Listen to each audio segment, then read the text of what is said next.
নমস্কার বন্ধুরা, চেষ্টা কুক চ্যানেলের নতুন একটা ভিডিওর সাথে আপনাদের সকলকে স্বাগত। তো আজকের ভিডিও নিরামিষ ঢ্যাঁড়স পোস্ত। নিরামিষ দিনে কি রান্না করবেন বুঝতে পারছেন না? ঢ্যাঁড়সটা একবার এইভাবে রান্না করে দেখুন, যারা খায় না তারাও হাত চেটে পুটে খাবে। তো চলুন ভিডিওটা স্টার্ট করে দিই অপেক্ষা না করিয়ে। ঢ্যাঁড়স পোস্তর জন্য প্রথমে আমি মিডিয়াম সাইজের ঢ্যাঁড়স নিয়েছি একটা টমেটো আর 4টে কাঁচা লঙ্কা। আর একটা পেস্ট করার জন্য নিচ্ছি 1-2 চামচ পোস্ত আর নিচ্ছি 2 চামচ সর্ষে।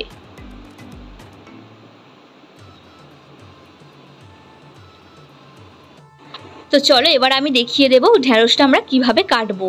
তো ঢ্যাঁড়সের সামনের দিকটা আর পিছন দিকটা আমি অল্প করে কেটে নেব, আর মাঝখানটা অল্প করে ছিঁড়ে দেবো যাতে ঝাল মশলা ভালো করে ঢোকে। তো চলো এইভাবে আমি সব ঢ্যাঁড়সগুলো কেটে নিই।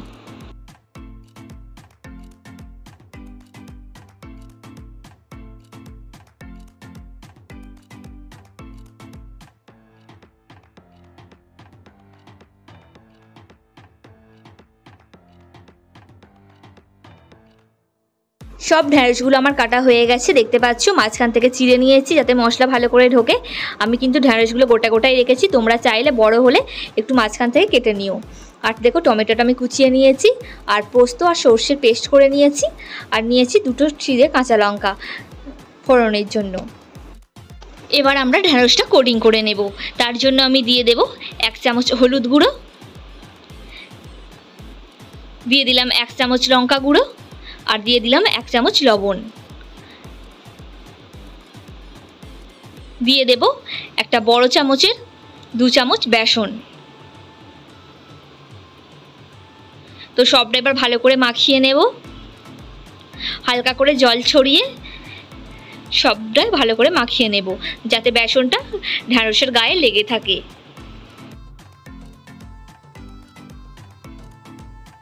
ঢ্যাঁড়সটা আমার সুন্দর করে কোটিং করা হয়ে গেছে, দেখতে পাচ্ছ তোমরা। তো চলো এবার কড়াইয়ে তেল দিয়ে দিয়েছি, তেল গরম হলে আমি এবার ঢ্যাঁড়সটা অল্প অল্প করে দিয়ে ভেজে নেব। তেল গরম হয়ে গেছে, এবার ঢ্যাঁড়সটা আমি অল্প অল্প দিয়ে ভেজে নেব।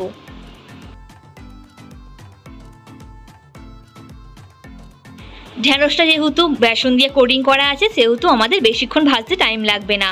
তো এক পিঠটা হয়ে গেছে, এবার আমি উল্টে দেবো ঢ্যাঁড়সগুলো, আর এক পিঠটা হালকা করে ভেজে নেব।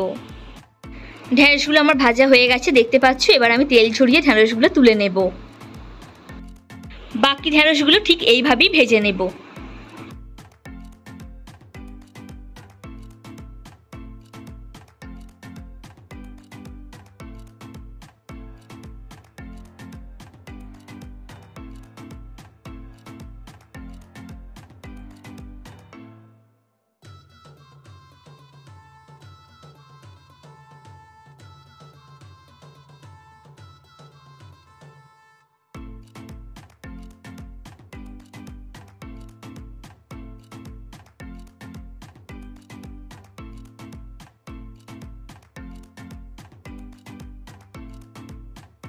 সব ঢ্যাঁড়সগুলো আমার ভাজা হয়ে গেছে, এবার কড়াইয়ে তেল দিয়ে দিলাম। ফোড়নের জন্য দিলাম 2টো কাঁচা লঙ্কা আর 1 চামচ কালো জিরে,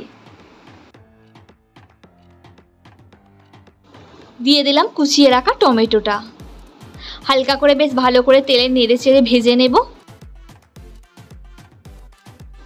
টমেটোটা যাতে তাড়াতাড়ি নরম হয়ে ভাজা হয়ে যায় তার জন্য দিয়ে দেবো একদম অল্প পরিমাণে লবণ।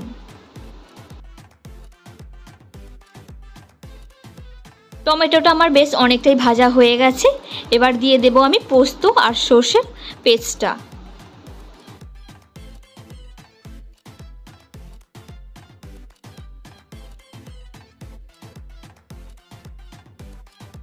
ঢ্যাঁড়স কোটিংয়ের সময় যেহেতু আমি লঙ্কা গুঁড়ো, হলুদ গুঁড়ো, লবণ দিয়েছিলাম, সেই অনুযায়ী আমি এবার অল্প পরিমাণে দিয়ে দেব হলুদের গুঁড়ো,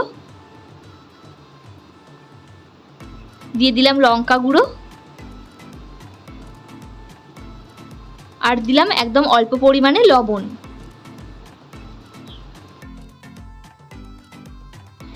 দিয়ে দিলাম 1 চামচ জিরে গুঁড়ো।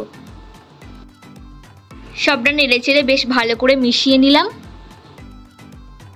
এবার দিয়ে দেব ভেজে রাখা ঢ্যাঁড়সগুলো।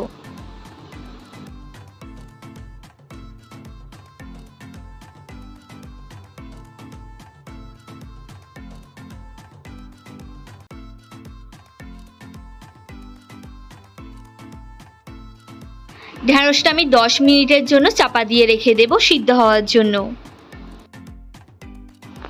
10 মিনিট পর একদম দেখতে পাচ্ছ আমার ঢ্যাঁড়স পোস্ত পুরো রেডি হয়ে গেছে। কত সুন্দর কালার এসছে দেখতে পাচ্ছ, খেতেও কিন্তু বেশ টেস্টি হয়েছিল। তোমরা কিন্তু নিরামিষ দিনে বাড়িতে অবশ্যই একবার ট্রাই করে দেখতে পারো। ভিডিওটা কেমন লাগলো অবশ্যই আমাকে জানিও, ভালো লেগে থাকলে অবশ্যই একটা লাইক করে দিও। তো ভিডিওটা এখানেই শেষ করছি, আবার দেখা হচ্ছে নতুন কোনো রেসিপি নিয়ে। আর যারা যারা আমার চ্যানেলটা এখনও সাবস্ক্রাইব করোনি তারা চ্যানেলটা অবশ্যই সাবস্ক্রাইব করে রেখো।